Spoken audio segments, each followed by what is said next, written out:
नमस्कार, नवीन व्हिडिओमध्ये तुम्हा सर्वांचं खूप खूप स्वागत करते। आजच्या व्हिडिओमध्ये आपण दिव्यामध्ये टाचन पिन टाकल्यानंतर काय होतं हे तर बघणारच आहोत, पण त्याचबरोबर तुम्ही कधीही न बघितलेल्या अशा महत्त्वाच्या युजफुल टिप्स अँड ट्रिक्स देखील मी तुमच्यासोबत शेअर करणार आहे। त्यामुळे व्हिडिओला शेवटपर्यंत नक्की बघा आणि आवडल्यास मित्रपरिवारास देखील शेअर करा। तर चला सुरुवात करूया व्हिडिओला। या ठिकाणी आपली पहिली टिप्स आहे ती म्हणजे लसूण सोलण्यासाठी। आता लसूण सोलायचं म्हटलं की ते रोजचंच काम असतं, परंतु काय होतं आपल्या नखांमध्ये आग होते किंवा नखाने ते सोलायला गेलं की नखांनी त्याला व्यवस्थित सोलता देखील येत नाहीत आणि लसूण सोलणं हे तर काम महिलांसाठी रोजचंच असतं, परंतु आपण या ठिकाणी एक ट्रिक वापरून लसूण सोलणार आहोत। अगदी सोप्या पद्धतीने आपण लसूण सोलणार आहे। बघू शकतात दोन्ही जी साईड आहे त्या ठिकाणी आपल्याला प्रेस करायचं आहे, असं ज्या पद्धतीने मी करत आहे त्या पद्धतीने। आणि बघू शकतात अगदी आरामात त्याची जी छिलटा आहे ती निघून येत आहे। सेम अशाच पद्धतीने तुम्ही जर लसूण सोलला तर तुमचे कामही लवकर होईल आणि जी नखांची आग होते लसणामुळे ते देखील या ठिकाणी होणार नाही। अगदी सोपी पद्धत आहे। बघू शकतात आपण अशा प्रकारे कितीही लसूण एका वेळी सोलू शकतो आणि मुळात आपल्याला नखसुद्धा लावायची त्याला गरज पडत नाही। फक्त एक नॉर्मल असं प्रेस करायचं आहे, ज्या पद्धतीने मी करत आहे त्या पद्धतीने तुम्हाला फक्त लसणाला दोन्ही साईडने पकडून असं दाबायचं आहे आणि ऑटोमॅटिकली त्याची जी छिलटा आहे ती साईडला होतात। नक्की ट्राय करून बघा आणि आवडल्यास आपल्या मित्रपरिवारास देखील शेअर करायला विसरू नका। तुम्हाला ही ट्रिक्स कशी वाटली ते मला कमेंट्सद्वारे नक्की कळवा। त्यानंतरची आपली दुसरी टिप्स आहे ती म्हणजे चाकूसाठी। आता बऱ्याचदा आपण नवीन चाकू ज्यावेळेस खरेदी करतो त्यावेळेस चाकूला खूप अशी धार असते, अगदी नव्यासारखा तो चालतो, परंतु कालांतराने जसं जसं आपण वापर करत जातो तसं तसं त्या चाकूची जी धार असते ती कमी व्हायला सुरुवात होते आणि अशा वेळेस आपण हा चाकू फेकून देतो, परंतु बिलकुल त्याला फेकायचं नाही आहे।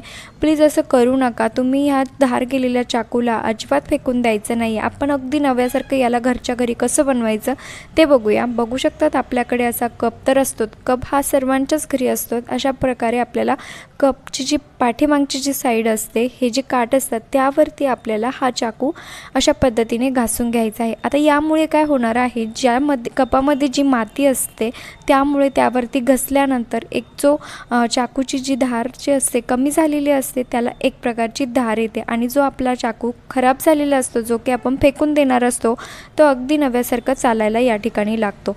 नक्की ट्राय करून बघा आणि आवडल्यास मित्रपरिवारास शेअर करायला विसरू नका। आणि तुम्ही हा व्हिडिओ कुठल्या गावातून किंवा शहरातून बघत आहात ते मला कमेंट्सद्वारे नक्की कळवा, जेणेकरून मला कळेल की माझा व्हिडिओ कुठे कुठे पोहोचला ते। बघू शकतात अगदी नव्यासारखा चाकू या ठिकाणी तयार होतो। त्यानंतरची आपली दुसरी टिप्स आहे ती म्हणजे दिव्यासाठी। आता बऱ्याचदा आपल्याकडे असे पितळाचे जे दिवे असतात त्याची मधली जी भाग असतो तो कधी खराब होतो किंवा त्याचा जी वात आपण लावतो त्या ठिकाणी तो हरवतो। तर अशा वेळेस आपण असं साईडला जर वात ठेवली तर दिवा काळा होण्याची शक्यता होते।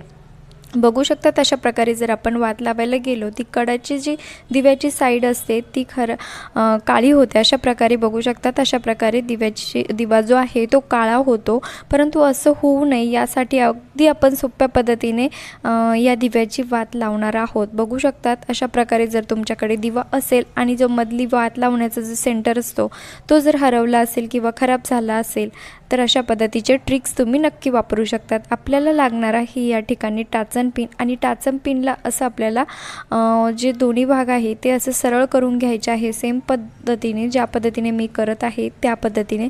आणि तुम्ही जर चॅनलवरती नवीन असाल तर प्लीज चॅनलला सबस्क्राईब करा, कारण मी नेहमीच असे युजफुल व्हिडिओ घेऊन येत असते।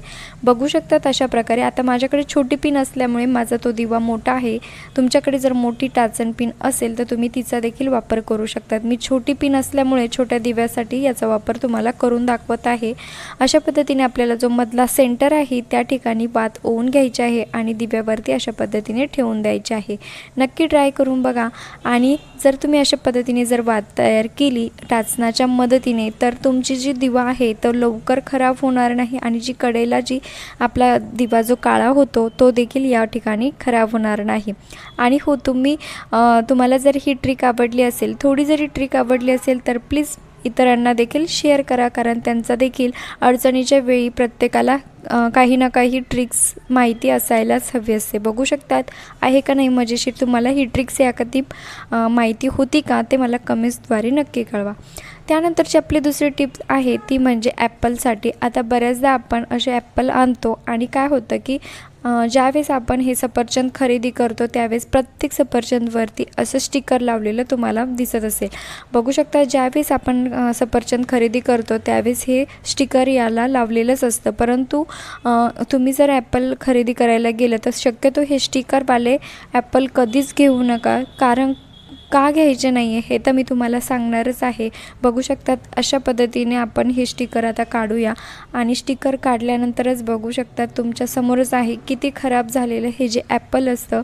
खराब झालेले ज्या ठिकाणी जागा असते त्या ठिकाणी हे स्टिकर चिटकवलेलं असतं आणि आपण ॲपल घरी घेऊन येतो आणि त्यावेळेस आपल्याला कळतं की हे सफरचंद खराब आहे. त्यामुळे स्टिकरवाले ॲपल खरेदी करू नका आणि जर करायचीच असेल तर स्टिकरच्या खाली एकदा चेक करून नक्की बघा.